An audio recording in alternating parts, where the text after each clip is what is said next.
A shooter takes deadly aim at the residents of a small Georgia town. Police and the FBI begin a desperate search to find the killer. They struggle to make sense of the evidence as the body count climbs, all in an attempt to stop this murderer before he puts his next victim in his sights.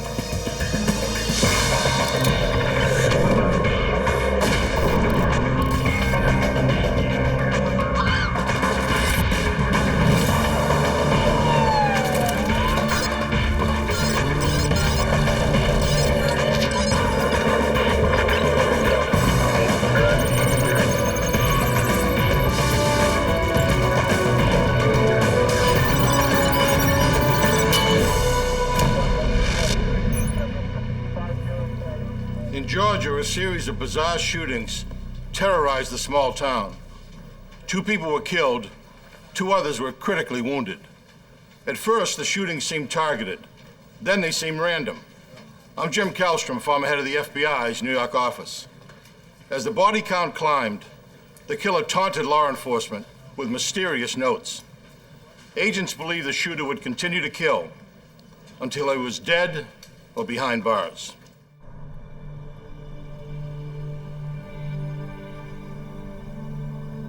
East Point, Georgia is just 7 miles south of Atlanta. It's a quiet city with a population of 40,000. East Point averages 6 to 8 homicides a year.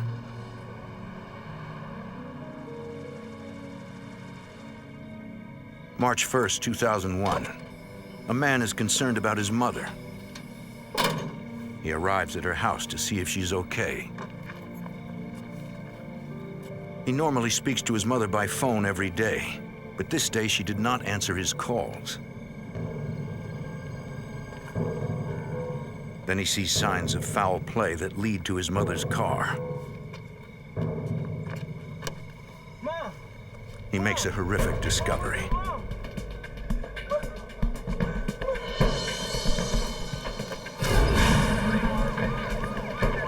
Minutes later, East Point Police and Lieutenant Russell Popham begin a homicide investigation. We discovered the victim was a female that had been shot and she was dead of multiple gunshot wounds. We did notice that she had been there for about 24 hours. Police can already rule out one reason why the victim was murdered. As always in any kind of crime, you try to figure out the motive. But obviously her car was still there as well as her pocketbook. So we didn't think at the time that robbery was the motive.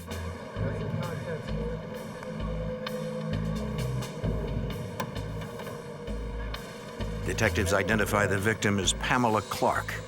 They also find a badge. The victim was a probation officer with the state of Georgia. She worked for the Department of Corrections and she supervised probationers. Since they have limited investigative resources, East Point Police request the FBI and the Georgia Bureau of Investigation to assist at the crime scene. FBI Special Agent Pete McFarland is on a task force that assists local police departments with forensic analysis. A lot of the local police departments did not have the equipment such as Luma lights.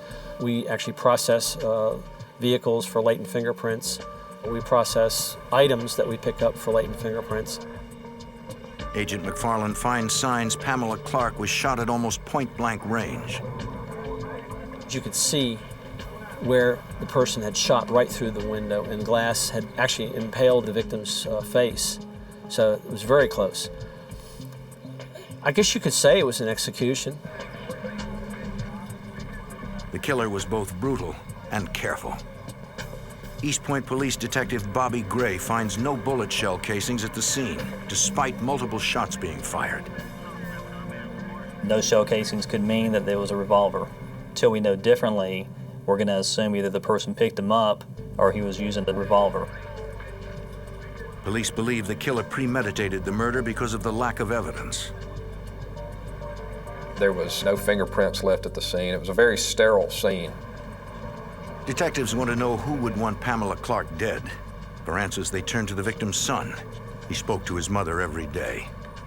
But she seemed happy and never mentioned trouble with anyone, including her probationers. To investigators, it seems that the fatal shooting was a random attack. That night, detectives go door to door throughout the neighborhood. They're searching for anyone who saw anything suspicious in the last 24 hours. Lieutenant Pamela, East Point Police, were talking to residents if they had heard or seen any suspicious They find only one witness. He was in the shadow, though, and, The previous night, she heard noises that could have been gunshots. Then she saw someone calmly walking away. What time of night was it? around 8. The witness said she saw a black male about 6 foot tall.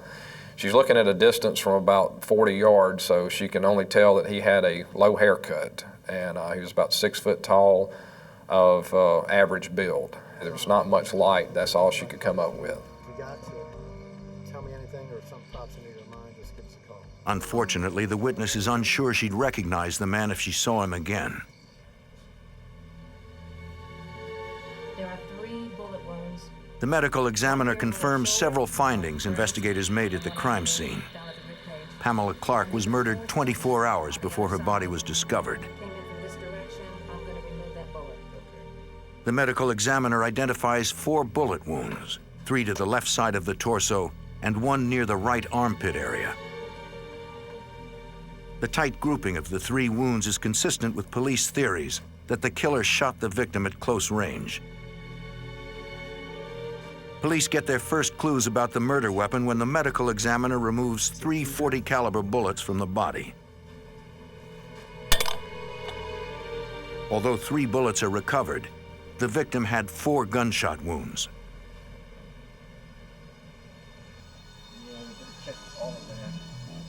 Investigators recover the 4th bullet from the passenger seat of the victim's car.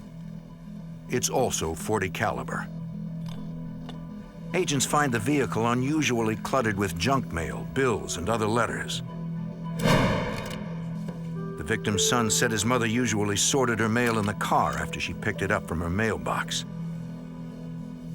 Agents also note a few other items.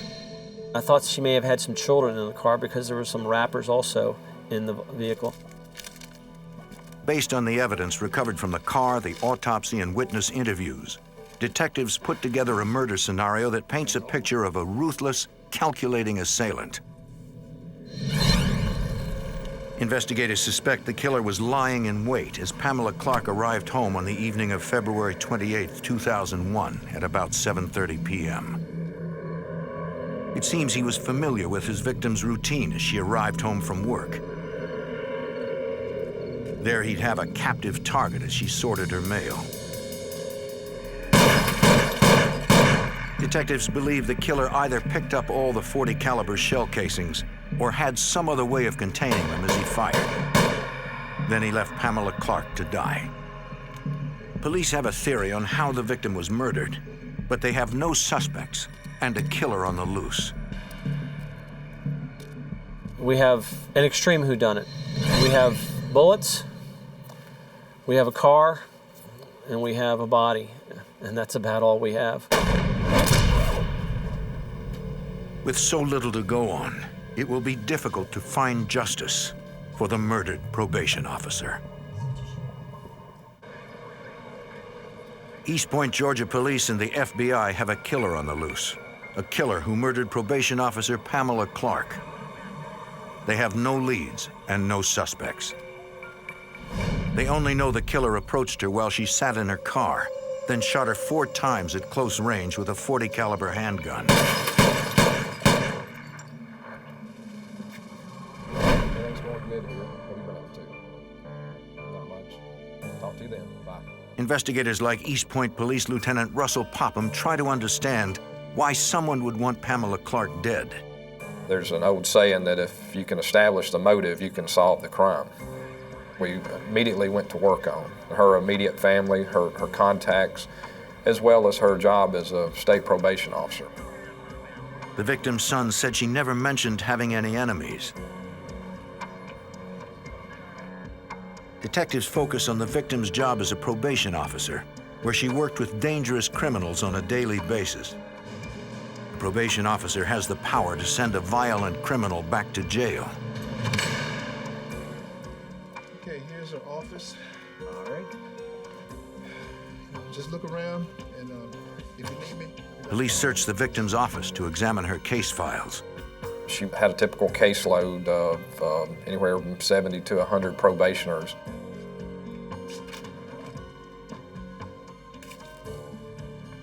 So we looked to see if there was anybody on her probation list that maybe she was about to try and revoke the probation. This took about 15 days to go through the list. Detectives question each of Pamela Clark's probationers to find out where they were on the night she was killed. Yeah. DeVero, I'd like to talk to you. About? You familiar with Miss Clark? She's your probation officer. Yes. You know what happened to her? No. Most of them are saddened to hear of her murder. Murdered? Yes. Where were you the night she was murdered? And she's like a mom to me and everything. I mean. What we found in interviewing her probationers is that she was a well-liked person, a very fair person, almost a mother figure. We heard that from several people that had committed some violent crimes, and they actually liked her as a probation officer. Don't go out of town. I'm not leaving town. Well, I'm going to be back and talk with you some more, okay? All right, no problem. But as police scour hundreds of case files, they discover a probationer who had both a motive to kill Officer Clark and the opportunity to study her habits. We were able to find one person that she was potentially going to revoke her or ask for his probation to be revoked because he had failed a drug test. And this person actually lived in her neighborhood. The probationer's name is Thomas Moulton.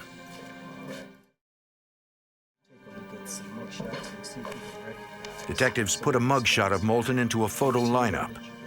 They show it to the witness who saw a man walking away from the crime scene on the night of the murder. The witness identifies Thomas Moulton as the man she saw. With the positive ID, it seems investigators may have an open and shut case. March 15th, 2001. 2 weeks after Pamela Clark was gunned down. Police have an arrest and search warrant for Moulton. Your hands. What's wrong? What did I do? What's wrong? Tell me what's going on, man. You're under arrest for parole violation.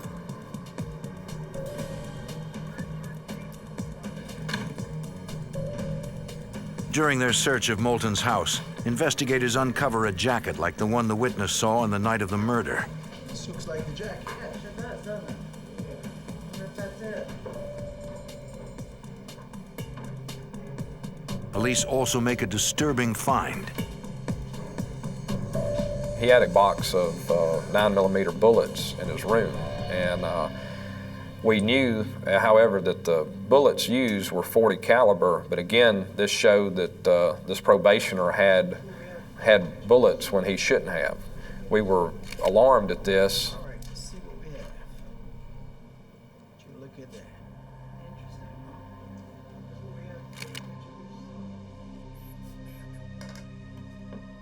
We still had a lot of work to do to prove or disprove that this person did it. Thomas Moulton submits to a polygraph test and agrees to be questioned without a lawyer present. Did you kill Pamela Clark? No. Under questioning, Moulton denies any involvement in Pamela Clark's murder. No. He claims to have respected her, even though her probation report would send him back to prison. Did you have anything to do with Officer Clark's murder? No. I wouldn't hurt her. I liked her. She was good to me. He explains that the bullets found in his apartment were for a Smith & Wesson 9mm pistol. The weapon was stolen 6 months earlier. Did you ever use the path in Officer Clark's backyard? Yes, but everybody used that path. When investigators press Moulton for an alibi, he claims he can't remember where he was on the night of Pamela Clark's murder. The night of February 28, 2001? No. Have you been truthful in all your responses during this interview? Yes. Throughout the interview, the polygraph analyst detects no evidence of deception by Moulton. This is over, relax. Did I pass? Can you tell you? Police later examine Moulton's telephone records. They discover Moulton was on the phone talking to his girlfriend during the time Pamela Clark was murdered. Didn't see any problems. Everything was clean. Okay? Detectives clear Moulton as a suspect. They've hit a dead end in their investigation. The killer is still on the loose and free to strike again. April 8th, 2001, over a month after Pamela Clark was murdered. It's an unusually warm spring evening in East Point.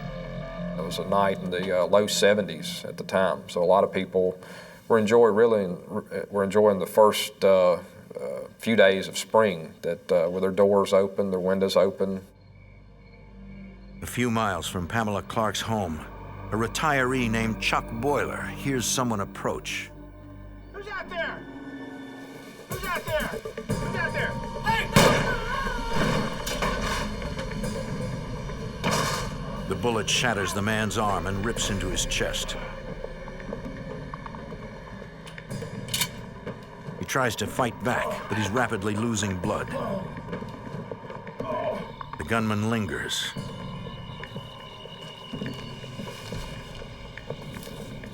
Then disappears into the night. East Point Police Lieutenant Russell Popham tries to get a description of the assailant, but it's no use. We'll get you in a minute, sir.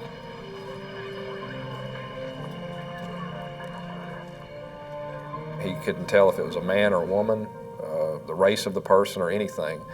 And we asked him, well, who would have did this to you? Did they ask for anything? Did they try to rob you or anything like that? And he said, no, I just went to the door and I was shot through the door. Detectives find evidence confirming the victim was shot at almost point-blank range. We could actually see the gunpowder residue around the screen, so we knew, again, this was up close and personal. And so it appeared that he was targeted. Police recover a shell casing. Detective, we got a shell casing over here. Yeah, 40 caliber. It's .40 caliber. Then detectives find an unusual clue deliberately left behind by the shooter. It's an ominous note that reads, "I was locked up for 6 weeks. Someone must pay." The reverse side of the note is signed in yellow highlighter. The gunman calls himself Jack. As East Point police try to make sense of the note, they have no idea that more violence is being unleashed just a few miles away.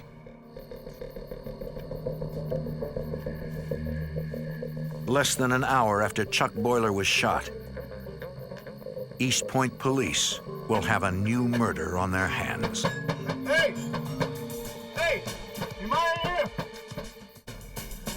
In the spring of 2001, police in East Point, Georgia are investigating the murder of probation officer Pamela Clark. They have no suspects. Over a month later, a gunman shoots Chuck Boiler point blank, shattering his arm. Police find a note left by the shooter in which he calls himself Jack. Less than an hour after Chuck Boiler was shot, a man approaches another house in East Point. Help! Hey! Hey! Please, open this door! Give me some help!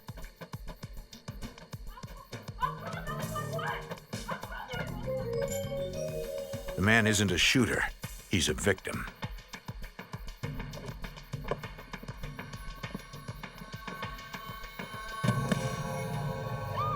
East Point Emergency Services race to their second shooting of the night. Police learn the victim's name is Andrew Wilson, a janitor at a local hospital. In a few hours, Wilson will die from gunshot wounds to his back. Police need to know what happened.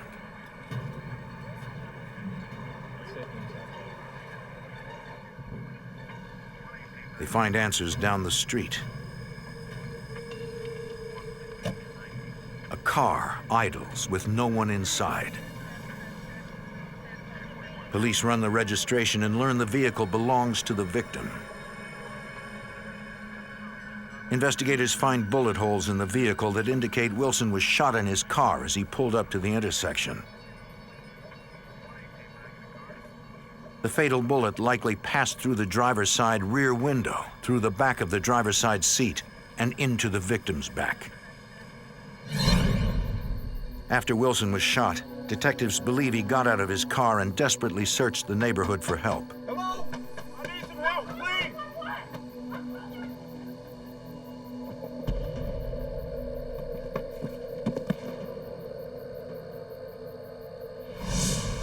Police recover 5 shell casings from the scene. They're all .40 caliber. Just like the casing recovered an hour earlier in front of Chuck Boiler's house.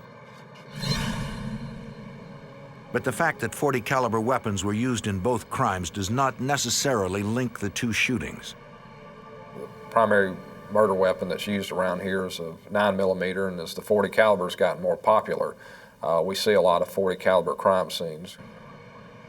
Then police find undeniable evidence the two shootings are related. The city of East Point has a serial shooter on the loose. He calls himself Jack. I just need to ask you some questions, okay? East Point police canvass the neighborhood for witnesses. Okay, yeah, They find a woman who saw a black male loitering in the area before the shooting. She saw that this man standing there, and he was pacing back and forth. And she watched him for 10 or 15 minutes, and she said, "This is not right." The witness phoned police to report the man. Yes, I was wondering if you could send out a patrol car to 5th and Brown. Yes, well, there's a man out here. I've never seen in my neighborhood. It's pretty scary, and... Okay, thank you. When she went back to the window, she saw a car approach the intersection.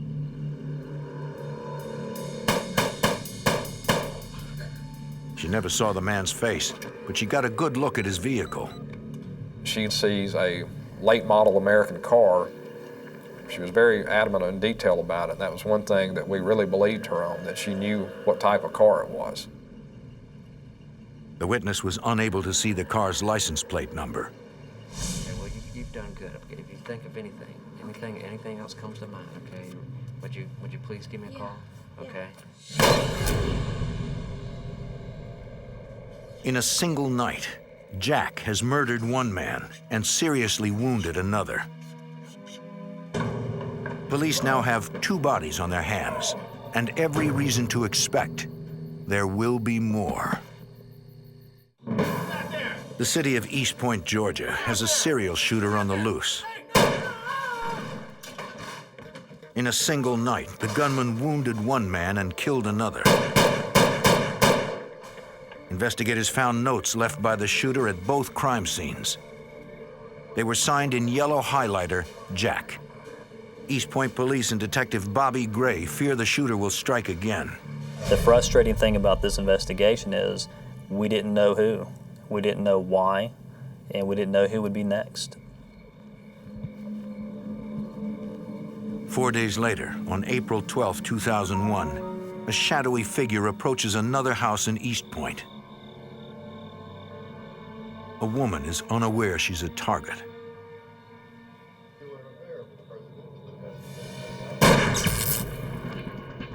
She doesn't hear the shot. The TV is her only clue something is wrong. Then she spots a bullet hole and calls 911. Okay, we'll get somebody out there. Thank you. East Point police respond to the latest shooting.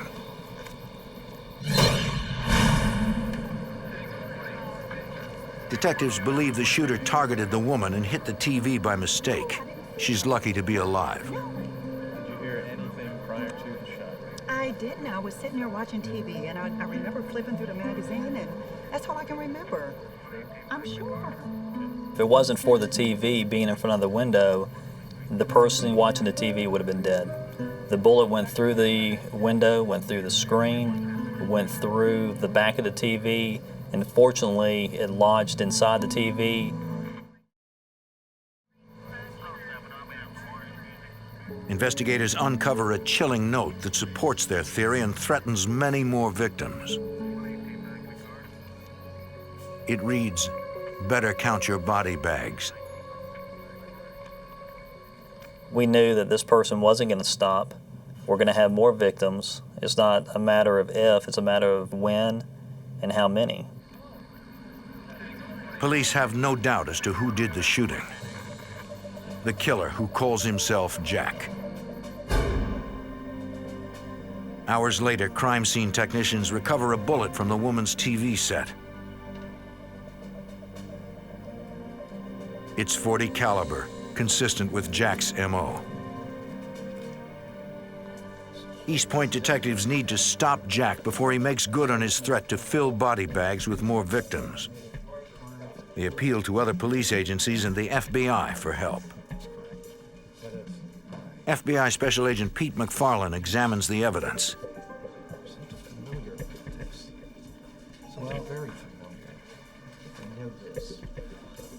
He recognizes the notes. He found one when he processed the car of murdered probation officer Pamela Clark. At first, he thought the note was just a child's scribbling. But now it ties Pamela Clark's murder to the shooting spree. This is it. I knew I'd seen it. Eureka. That's the word you want to use, eureka. There's a connect here.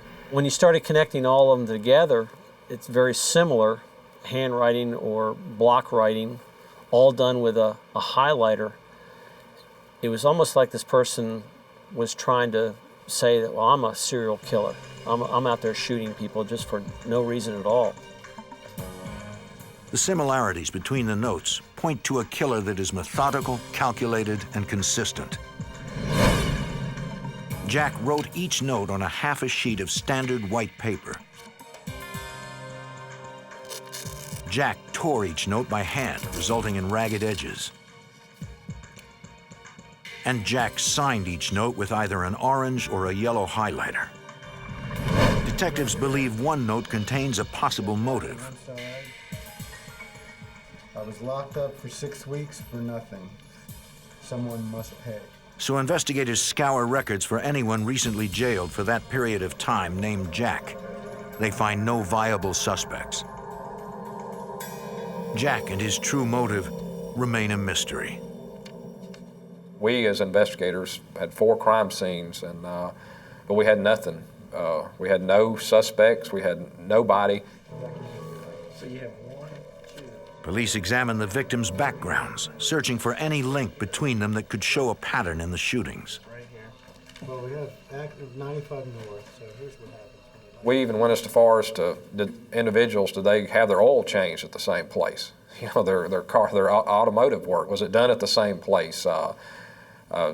Things like that. I mean, we looked into every possible avenue to connect them, to disprove that it was random. The only link police find is that all the victims live within the borders of the same city.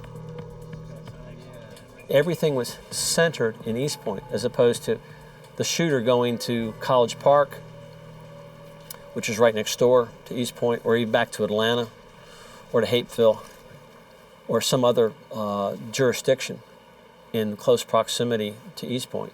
Everything was centered right in East Point. Detectives know that when the killer strikes again, it will be in East Point. Anyone within city limits could be a target. Police take unprecedented measures to warn the public. They use a computer system to dial every phone number in East Point. Anyone who picks up the phone hears a message warning about a killer on the loose.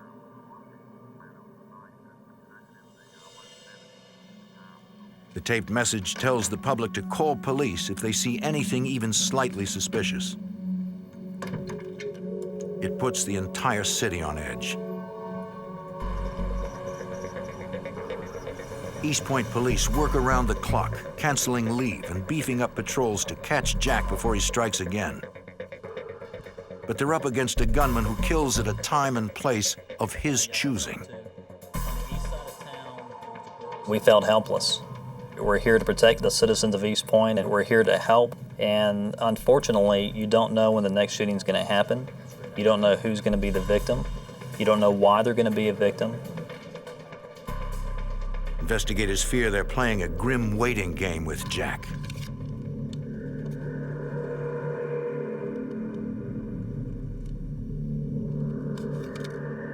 I can remember a veteran FBI agent that had worked on some serial murder cases, serial rapist cases, and he said, I'll never forget this, he said, you're probably just going to have to sit back and wait for another one to happen. And that's not really what you want to hear.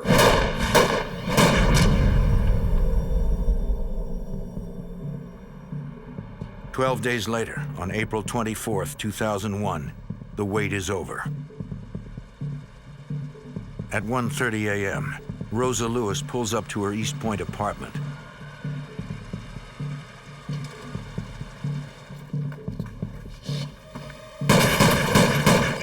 She's Jack's 5th victim.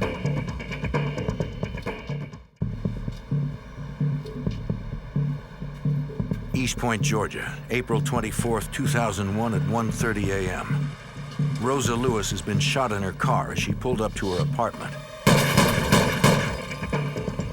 She's the latest victim in a series of random shootings that have left 2 people dead.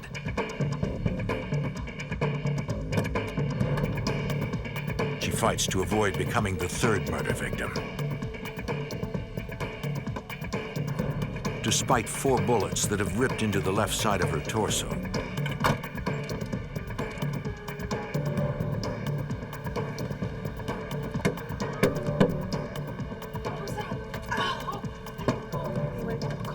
A roommate calls 911 as Rosa Lewis loses consciousness.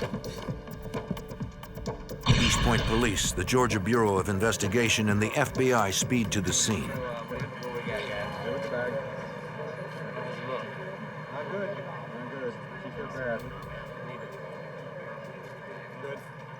East Point Police Lieutenant Russell Popham can't get any answers from the victim. Not now, maybe never.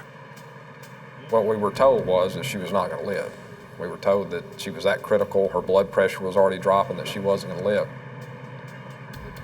Investigators turn to the physical evidence left behind. Once again, they find .40 caliber shell casings, 4 of them. Detectives know the killer, who calls himself Jack, used a .40 caliber weapon in all 4 of his previous shootings. Agents find another clue on the roof of a car that the shooter used to steady his aim. But you could see where he actually reached across the roof, and it was laying across the roof of this vehicle, shooting into the vehicle. You could see the V shape of the muzzle blast on the car itself.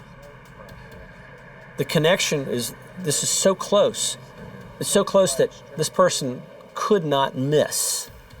It's not like shooting from 25 feet, 50 yards away.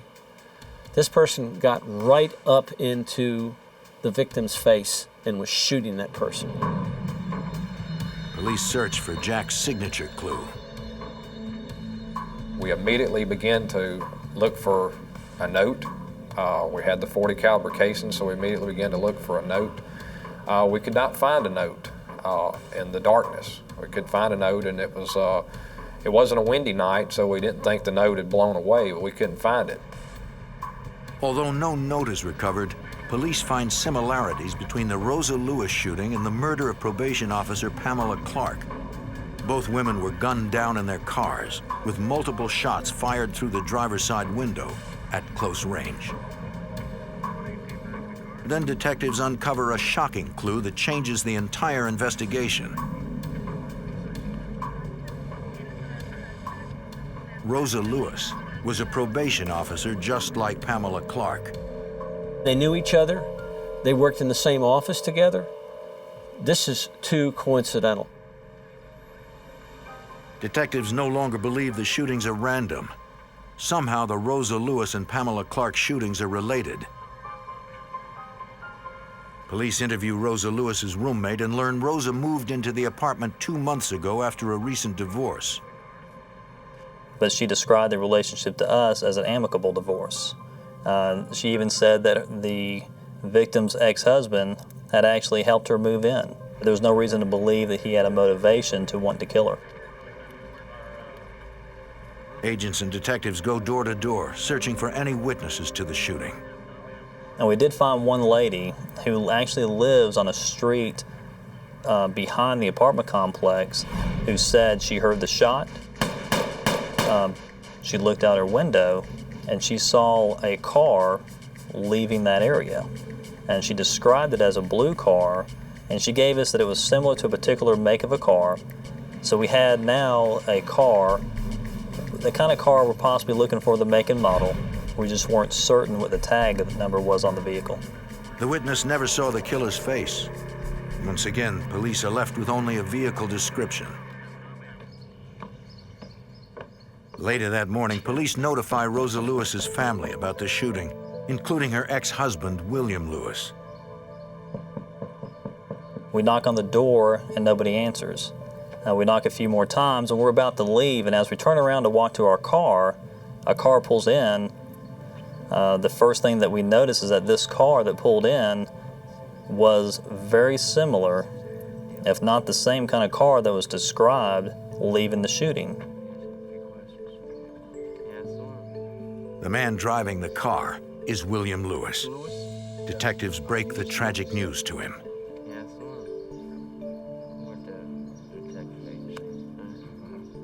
She's Butchick's wife. She's been shot multiple times. When we told him that his ex-wife had been shot multiple times and may die, he wasn't shocked. He didn't ask, how is she doing?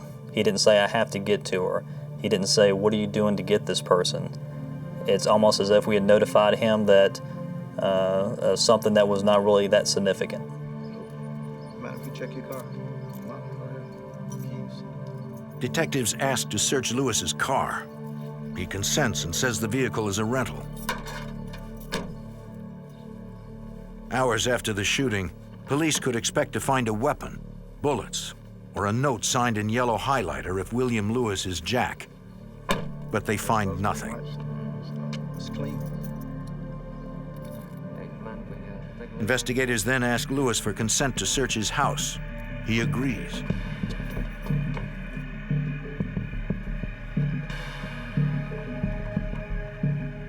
The living room is clean, but it's only one of many rooms. Mr. Lewis, is that your bedroom back there? Yeah. Mind if I take a look? In the bedroom, police find items that would be common in any home office. But in this case, they have a chilling significance. As I was standing in the bedroom, I looked over at his dresser, and on his dresser were several highlight markers. It was the same colors of the notes that we had had before.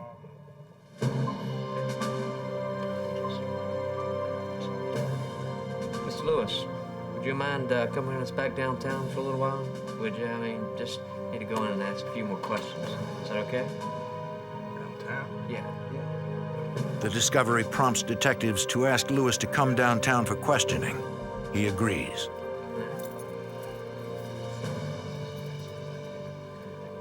I think he wanted to be as cooperative as he could. He wanted to convince us that he was not the person. Police have no way of knowing if they just put Jack in their car or if it's another dead end. Probation officer Rosa Lewis lies in a coma after being shot 4 times in the chest. Police believe she's the 5th victim of a serial shooter who calls himself Jack. Detectives find circumstantial evidence that points to the victim's ex-husband, William Lewis. But they still have no idea why he went by the name Jack or what prompted his shooting spree. While Lewis is transported to the police station for questioning, other investigators are dispatched to the probation office where his ex-wife, Rosa Lewis, worked. They search her desk for clues. It's the same office in which the first victim of the shooting spree, Pamela Clark, worked. The women were close friends. investigators find evidence that Rosa Lewis feared for her life. Weeks before she was shot, she wrote a letter and placed it in her desk. It said if anything happened to her, it was her ex-husband who was responsible. From the letter, East Point Police Detective Bobby Gray learns William Lewis made threats to stop Rosa from divorcing him. He would tell her things like, I know people who can do things to you. I know how to get rid of you. And he would say things like, I will blow your head off. In her letter, Rosa Lewis also implicates her ex-husband in the murder of Pamela Clark. Pamela helped Rosa through the divorce and recommended a divorce lawyer. It made William Lewis furious. And in his mind, if she had not talked his wife into leaving him, his wife would still be with him. He was so mad at her that that was going to be the first person that he would lash out at. Pamela was murdered the night before Rosa left her husband for good. During questioning, detectives confront William Lewis with the note found in Rosa's desk. My ex-husband has been acting extremely irrational. Many people have cautioned me to be careful. And we actually read the letter to him in the interview and asked him about these threats that he was making. And he told us that those are just empty. So those are empty threats. Those are empty threats. There's nothing to that. They're empty. That's all empty threats. That's it. Threats. Yeah. Empty threat. Empty enough for her to write a letter to an attorney. It's just words. That's all it was, man. You ever grabbed your wife? No. You ever hit her? No. You ever beat on her? No. They ask William Lewis more about his relationship with his wife. They learn the couple's wedding anniversary is April 8th, the same day Chuck Boiler was shot and Andrew Wilson was murdered. What we've theorized is he had probably sitting at home all day on Sunday. It was his wedding anniversary. He wanted his wife, and we think he became angry and just went out and shot 2 random victims. Can you explain these to us? Detectives review Lewis's credit card records and learn he rented a car on April 8th. No big deal. On the same day that the murder took place, the same car that was seen at the murder scene. Tell me about that. That's a coincidence. The car matches the description of the vehicle a witness saw leaving the Andrew Wilson murder scene. According to him, he liked to rent a lot of cars. We can link him to 2 cars that he rented, and the 2 cars that he rented were both seen leaving shootings. And that was very important. She didn't see me. During the grueling 3-hour interrogation, Lewis remains deceptive and evasive in his answers. He makes up stories about probationers who wanted to kill his ex-wife. Investigators see through the smokescreen. This will show you have the right to remain silent and not make any statement at all. It was about 5 o'clock that day that we placed him under arrest for shooting his wife. I love my wife, okay? But Rosa Lewis was only one of 5 people targeted by the shooter known as Jack. If William Lewis is Jack, police still have to prove it. We had to connect him back to these other incidents. We had a lot of circumstantial evidence, but we didn't feel at that time we had nowhere near enough to convict him. The good news is we got one survivor. She's recovering. FBI Special Agent Pete McFarland believes one way to link Lewis to the other shootings is through shell casings and bullets. No shell casing here. That was the first. Victim 2, 1 we found. The lab said all the bullets from the previous crime scenes came from the same weapon. The bullets that shot Miss Lewis came from the same weapon. That would it match? It does match. So obviously. East Point Police Lieutenant Russell Popham knows locating the murder weapon will prove their case. We're lucky we have one survivor To this day, we have never found the firearm. We executed 8 search warrants looking for this firearm, and we have never found the firearm. It keeps coming up. There's got to be something. The highlighters. Police seized the highlighters found in William Lewis's bedroom. He wrote these. He left these on every crime scene. He's trying to tell us something. That leads us to the markers he used. What about the highlighters? They're just your everyday, ordinary highlighter. I found them in Lewis's bedroom. It's common, so we might not have anything to work with. Right. But they are a popular brand. Even if the ink matches the notes the shooter left behind, a jury could still have reasonable doubts. Wait a second. Wait 1 second here. Now look at this one. The notes themselves might, however, contain forensic evidence. Every note, it's all the same, all the tears. Crime scene technicians dust the notes for fingerprints and find only unreadable smudges.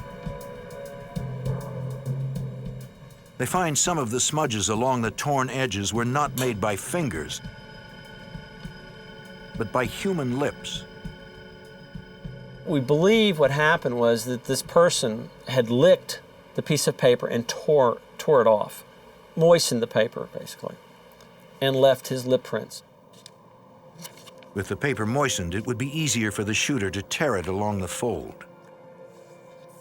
The shooter avoided leaving his fingerprints on the notes, but technicians find traces of saliva that contains DNA. Investigators compared DNA taken from the notes with a sample taken from William Lewis. The DNA matches. William Lewis is Jack. Even though we didn't have a murder weapon from him, we had his DNA. His saliva is on these notes, and they're at 3 of the scenes. Serious. Yes, especially look at this. Perfect match. Excellent. William Charles Lewis is indicted on 26 counts in connection with the East Point shooting spree. The district attorney plans to seek the death penalty.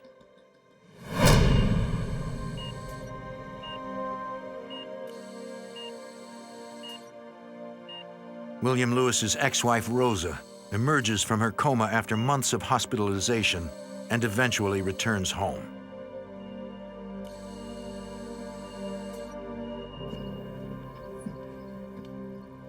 In September 2001, 5 months after Rosa Lewis was nearly murdered, police respond to her home once again.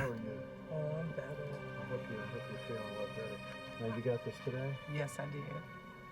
Miss Lewis called me, said, I just got a letter.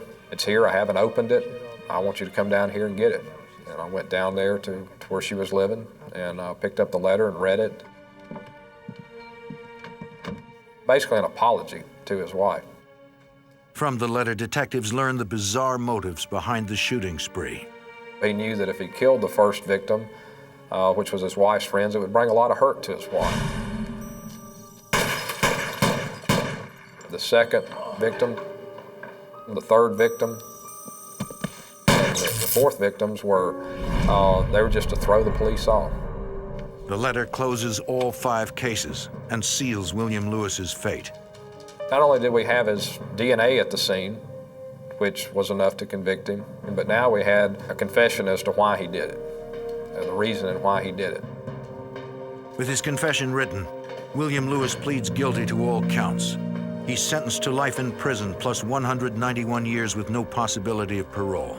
We all discussed that at one time. If he had not been caught, would he have gone on and continued shooting people just to lead us away from the whole purpose is to kill his wife? You know, throw us off track. I suspect he probably would have gone on if he didn't get caught. Only William Lewis knows how many more random victims he would have killed to cover his tracks. The combined efforts of the East Point Police, the Georgia Bureau of Investigation, and the FBI made sure he'd never get the chance to kill again.